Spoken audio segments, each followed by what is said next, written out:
नमस्कार मंडळी, मी दिवाळीमध्ये बनवलेली भाजणीची चकली त्याची रेसिपी मी तुमच्यासोबत शेअर करत आहे. तर मी याचं अचूक प्रमाण डिस्क्रिप्शन बॉक्समध्ये दिलं आहे, तिथे जाऊन नक्कीच चेक करा. सर्वात आधी मी इथे तांदूळ भाजून घेत आहे. स्लो गॅसवरती आपल्याला छान तांदूळ भाजून घ्यायचा आहे. त्यानंतर हरभऱ्याची डाळ भाजून घ्यायची, शाबू, पोहे, मूग डाळ, उडीद डाळ आणि धने आणि जिरे आणि ओवा आपल्याला सर्व एक एक करत आपल्याला इथे छान भाजून घ्यायचं आहे. त्यानंतर हे सर्व मिक्स करून थंड करून आपल्याला याचं पीठ करून आणायचं आहे. इथे आपलं 1 किलो प्रमाणात पीठ बनवून तयार आहे. त्यामध्ये मी तेल आणि 100 ग्राम चकली मसाला घालत आहे. चवीनुसार मीठ. तुम्हाला जर जास्त तिखट आवडत असतील तर तुम्ही त्यामध्ये लाल मिरची पावडर टाकू शकतात.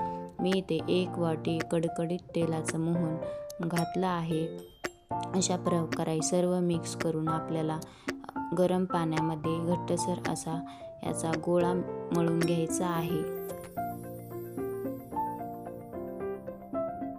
त्याला 10 मिनिटे झाकून ठेवायचं आहे. त्यानंतर थोडं छान हाताने कोमट पाण्यामध्ये अशा प्रकारे गोळा मळून घ्यायचा आहे आणि चकलीच्या साच्याला तेल लावून त्यामध्ये गोळा टाकून छान अशा आपल्याला सर्व चकल्या पाडून घ्यायच्या आहेत.